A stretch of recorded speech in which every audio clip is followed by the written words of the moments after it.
Over the years, developers have spoiled us with creepy and chilling Easter eggs, and many of which I have explored before. From creepy statues to robots that follow you, to an ARG, to voices coming from controllers, and to disturbing monsters, jump scares, and secret messages. And in this installment, we're going to continue our journey by taking a look at more of the weirdest, strangest and creepiest Easter eggs that you can find in video games, and a secret that we have never seen before.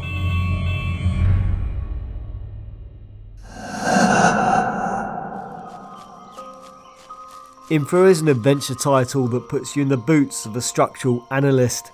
Armed with just a camera and a flashlight, you set out to explore an ever-crumbling world of tunnels, derelict buildings, taking peaceful walks in the countryside and fixing all manner of machines to help you progress and at times even survive.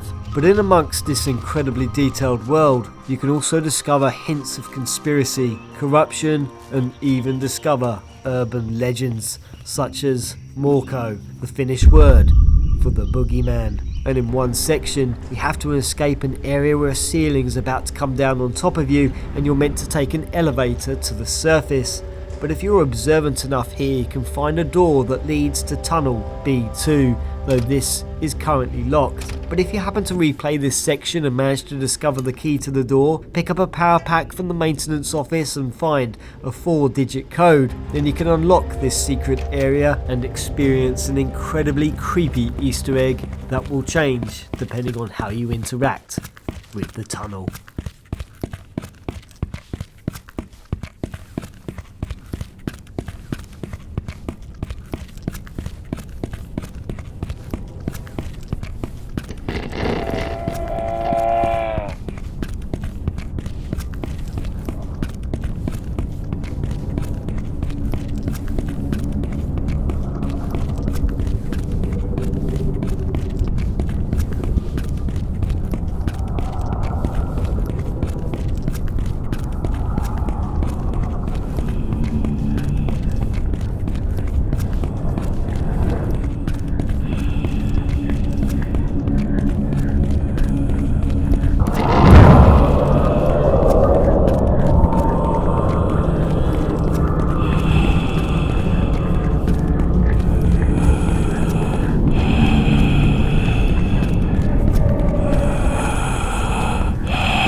Little over a month ago, I stumbled upon a paragraph on TV Tropes in regards to an Easter egg I had never seen before, nor could I find any video clip about it, and it mentioned about a creepy secret being discovered in a game called Ping, which follows the story of Ping who sets out on an adventure, navigating maze-like puzzles, collecting diamonds, and on a mission to rescue his girlfriend, Pingella. It was created over 17 years ago and designed by indie game developer Stephen Hunt, who I actually decided to get in contact with, as one, I was struggling to locate the game, and secondly so I could learn more about the Easter egg. And over the past month, Stephen has been extremely kind in not only digging me out a copy of his game, but also providing me with instructions in how to activate his secret. As once you have completed the game and the credit screen appears, you must first use the middle mouse button on this block to the right of the screen, and then left click on a single pixel found within this area, where in doing so you are greeted with this creepy scene.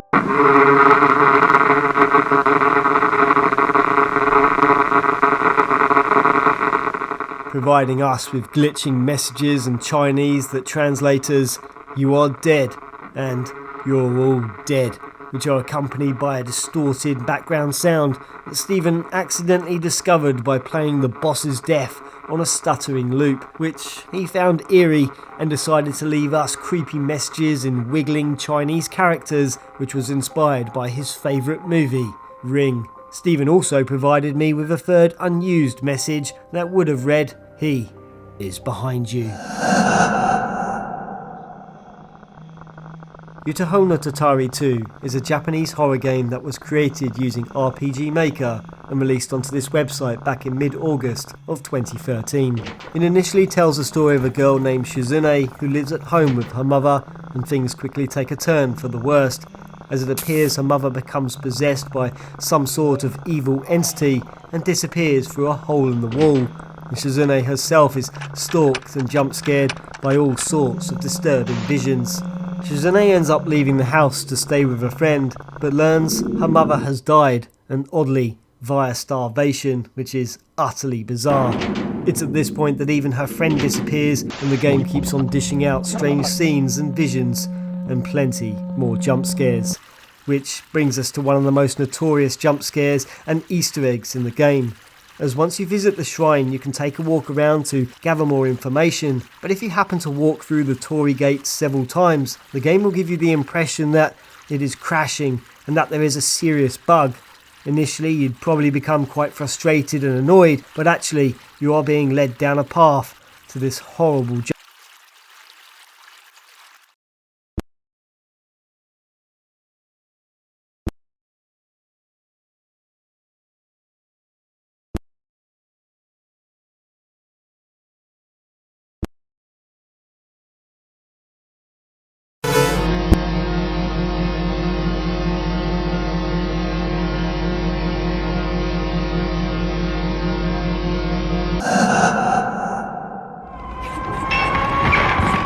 I'm still here.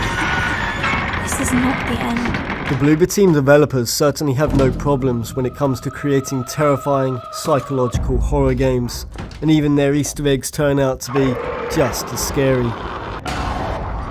And the one place I really love to return to is the secret room in the Layers of Fear.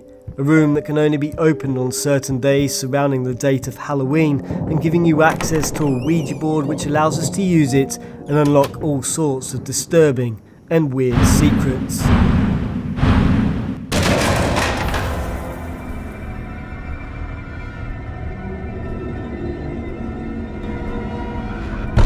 But the two secrets I really like take you to two separate creepy areas, as by typing in game you are led down a hallway lit only by a splattering of candlelight, and where a doll is hunched over in the corner.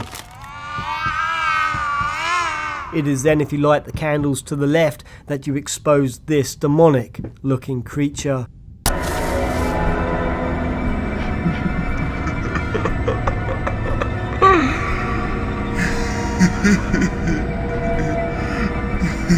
While typing in porcelain brings you to a room where a giant porcelain doll expands and contracts from one of the strangest and freakiest settings I have ever seen.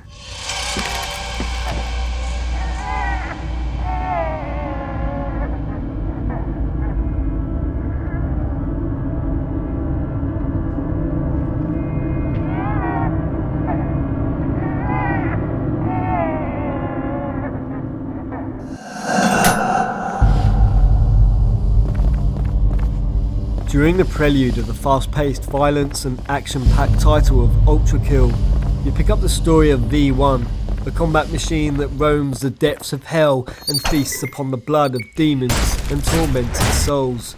And amongst the second level, you can find a secret area and a mysterious blue glowing skull, which if you pick it up and take it towards the end of the level, you can place it upon a pedestal and enter the secret level known as Something Wicked, and where something creepy and evil stalks and chases you while you try to escape.